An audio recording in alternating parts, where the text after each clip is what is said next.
In this series, I challenge myself to learn Ravel's Ondine step by step from scratch. Join me on my journey. We're back for session 14, which is going to be the last one of the day because it's quite late.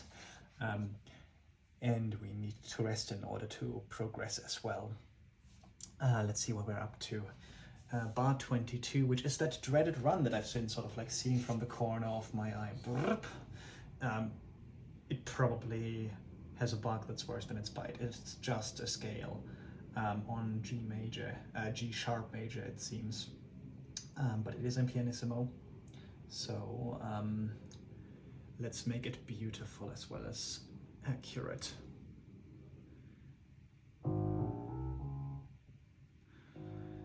Let's maybe first figure out the fingering for this.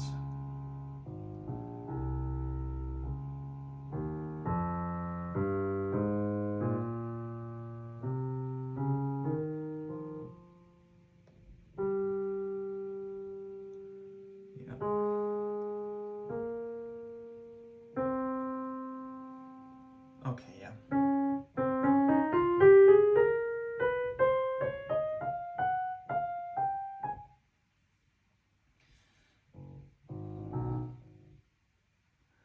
And yeah, I will want to start with fifth because it's a bit of a leap from the previous one. So we're going from this A to this G.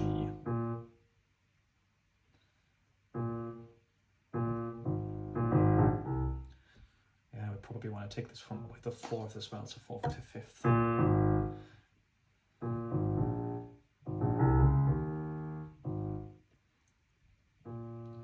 Having said that, no, it would be much easier if I start from the third here, because then I have a pretty natural pattern with which to play the black keys versus the white keys. So if I do this,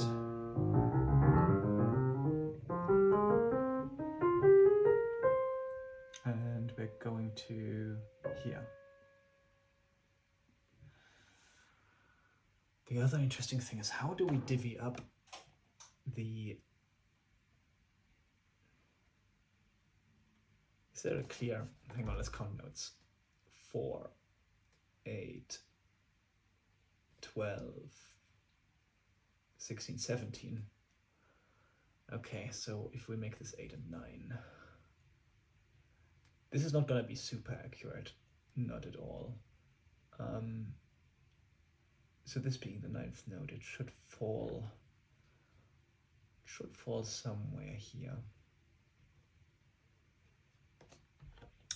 With these sort of things, where the rhythm is not strictly ratio mathematical, but more vibes based, I find it useful to have a hard and fast rule while I'm learning the notes, just so that I don't have any wobble as to when notes coincide. So just by arbitrary choice, I will make this this second chord here in the triplet match to this A sharp, and that will probably make it simpler for me to learn. So we are starting from this A sharp chord here.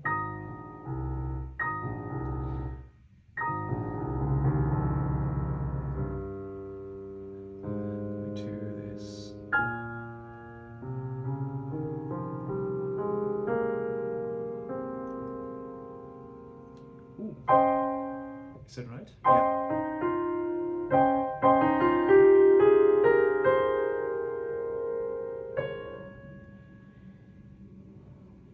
Aha, but then... Oh no, this is actually good. If I end with the second here, and then I have to play...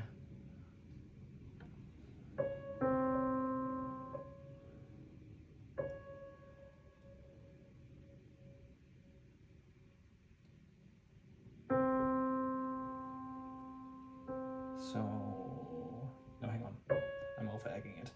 This is a D.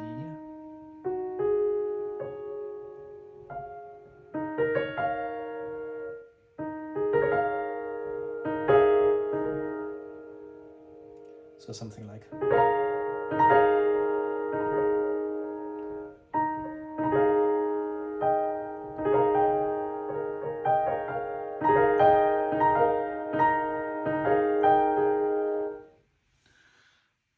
So I'm getting a little bit into the weeds here, but bottom line, this is a decent 2. I want to play the entire run with my right hand. Even though the system changes. Yeah, it doesn't make sense to have like a hand switch over here. Just complicates matters. I haven't done my scales in a while. This sounds rough, but we'll get there.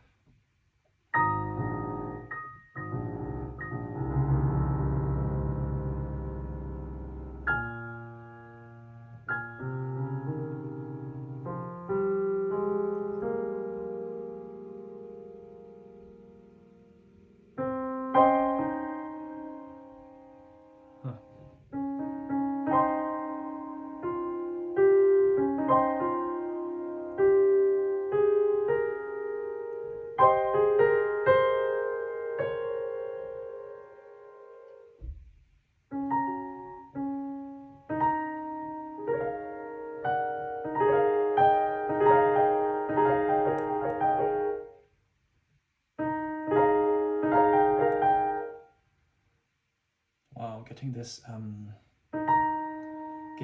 glissando going with the simultaneous.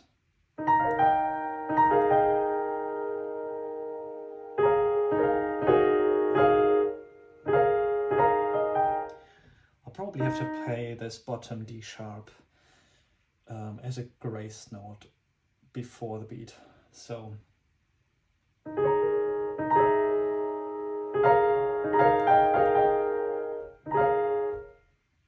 yeah, because this chord, if this chord doesn't come exactly on the rhythm, I'll be in trouble at performance speed. So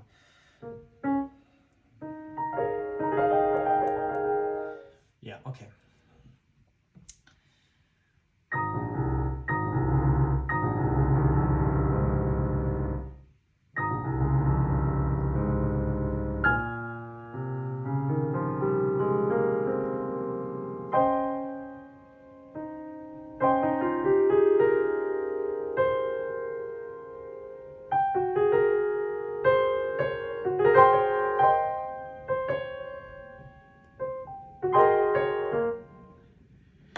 I've changed my mind. This last note in the run, I'll take over with the thumb of the left, the right rather, because it gives me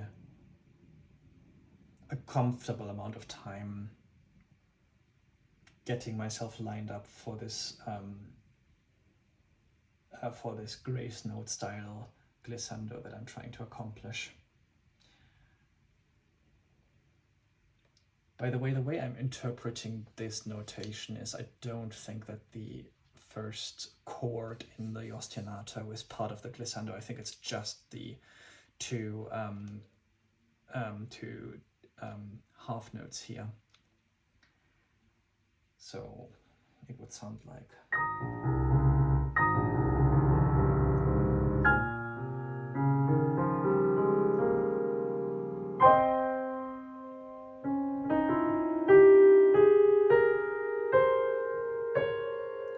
Followed by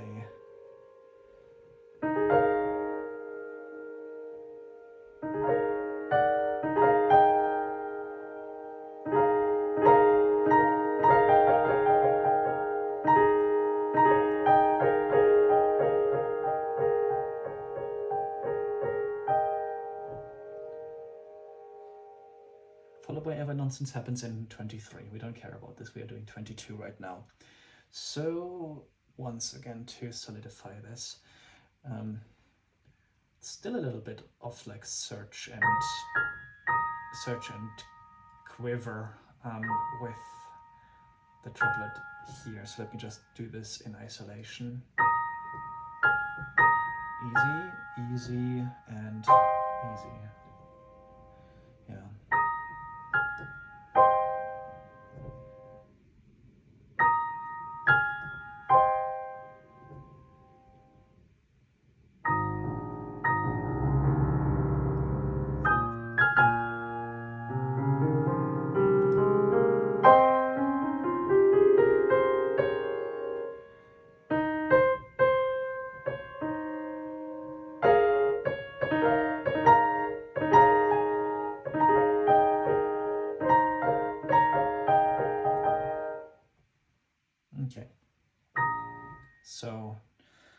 just as a victory lap one more time.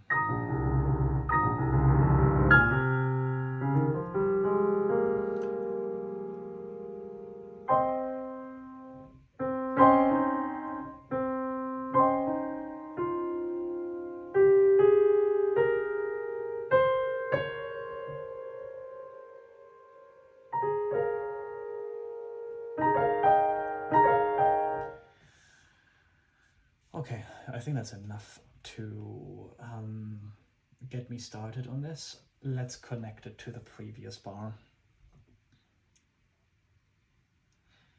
It's strange, you know, this scale should not give me as much grief as it does. If I saw this in any other piece, I would not be intimidated by it.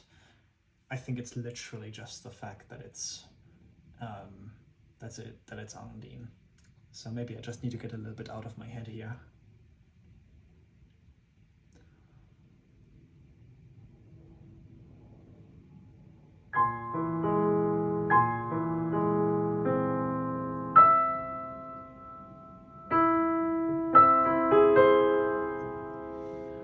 Okay, this has been a problem for me for a while, so let's bonk this on its head right now. So we're starting from A, and then 3, 2, 1, and then essentially we have this little switch which I find a bit disorienting.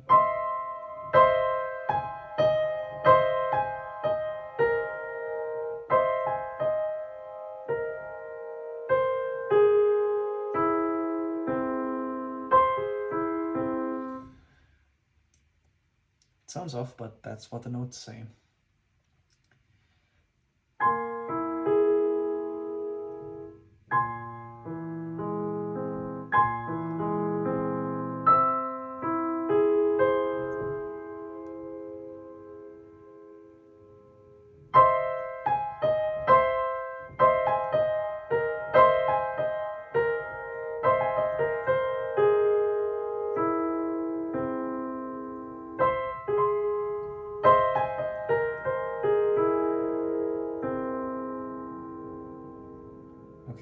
And then continuing on.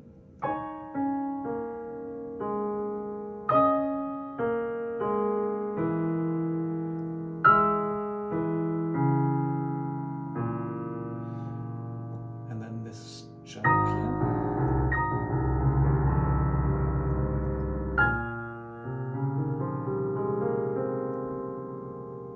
And then this little leap.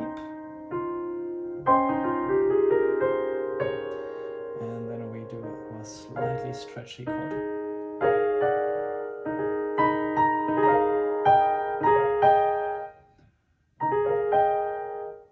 And I want for my fingers to fall into place on this D sharp, F double sharp, because what I want to play is this, a D and an F sharp, rather than this.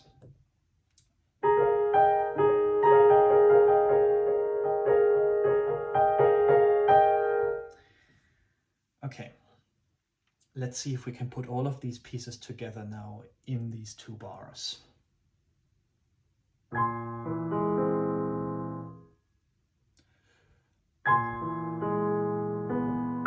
Oops. 3.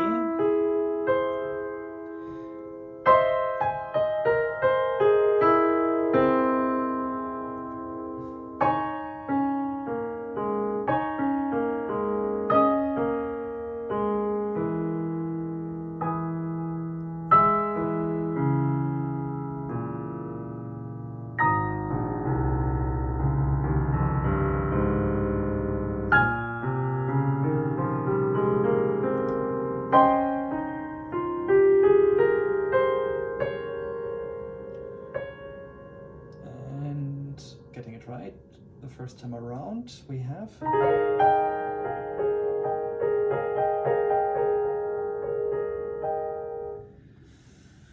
Well, we got somewhere there.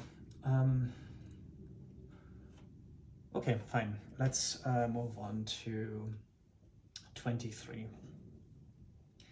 I think the good thing about this way I am navigating through the bars while also making back references to previous sections is that I don't have to be afraid about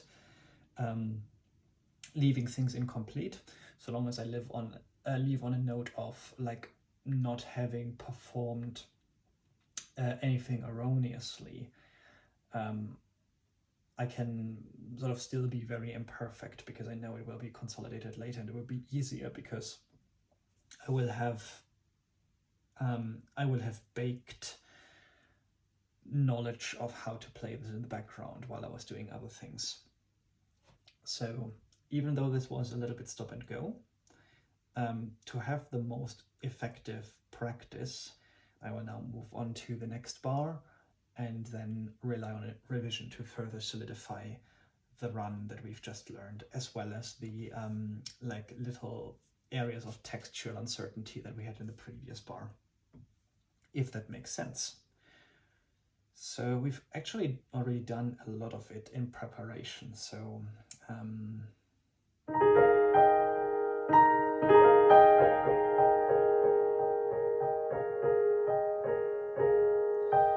and now everything goes down by a half step, it seems.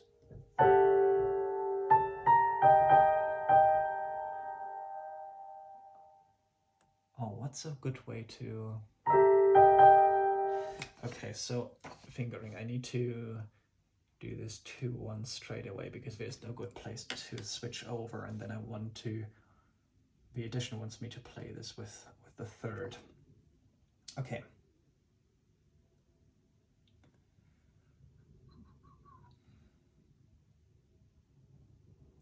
Yeah.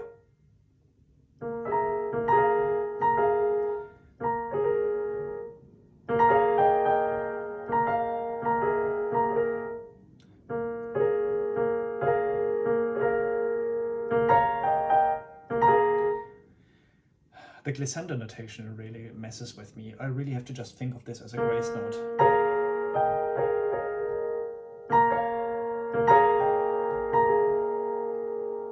Maybe even play the F, sorry, the A sharp a little bit lazily, so something like...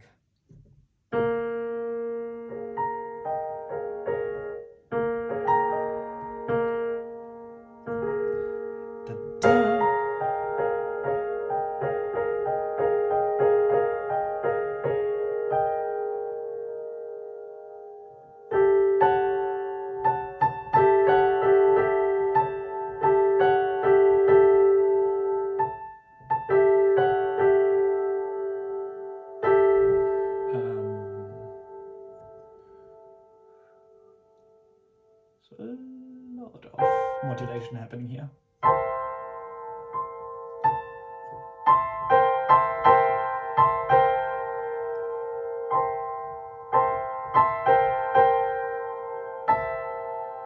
Okay, having learned from this, let's do this again.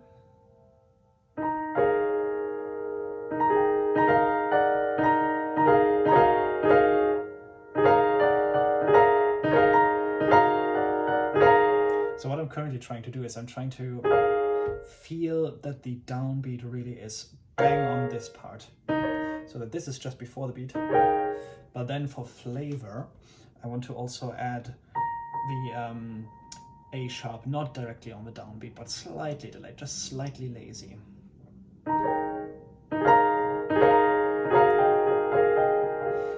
But with a delay that is much smaller than the rhythmic structure of the ostinato, so I don't want it to be halfway between the and the.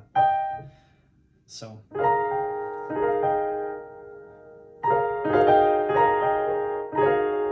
Now you might think, it makes no sense to think about it right now because this will all average out at performance speed anyway.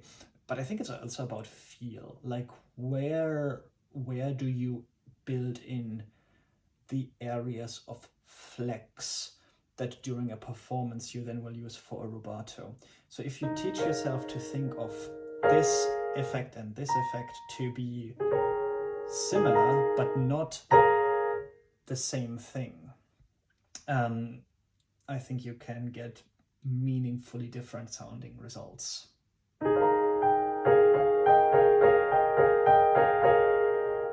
So let's do this bar one more time, and we are almost out of time.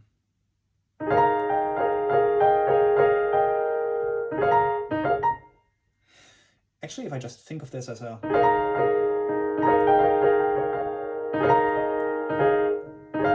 So if I think of this as a glissando with 3 notes, 1, 2, 3.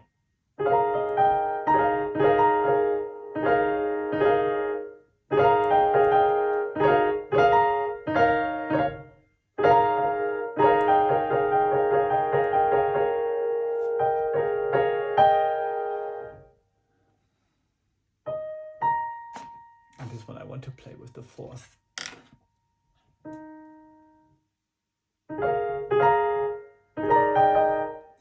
If we measure this practice not by amount of notes learned, amount of bars discovered, but by amount of musical insights gained, then I think we're doing really well. Because even though we're working on a very small bit at the moment, there's a lot of decision making that has to occur, and it's good that we're taking the time,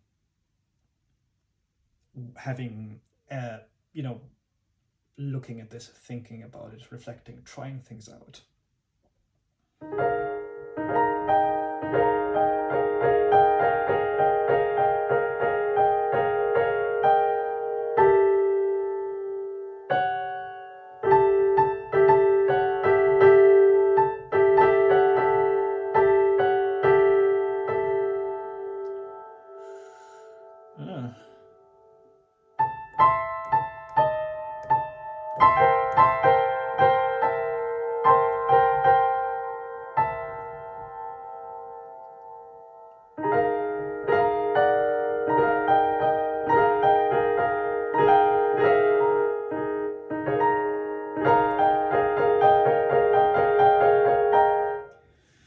Okay, that felt meaningfully useful.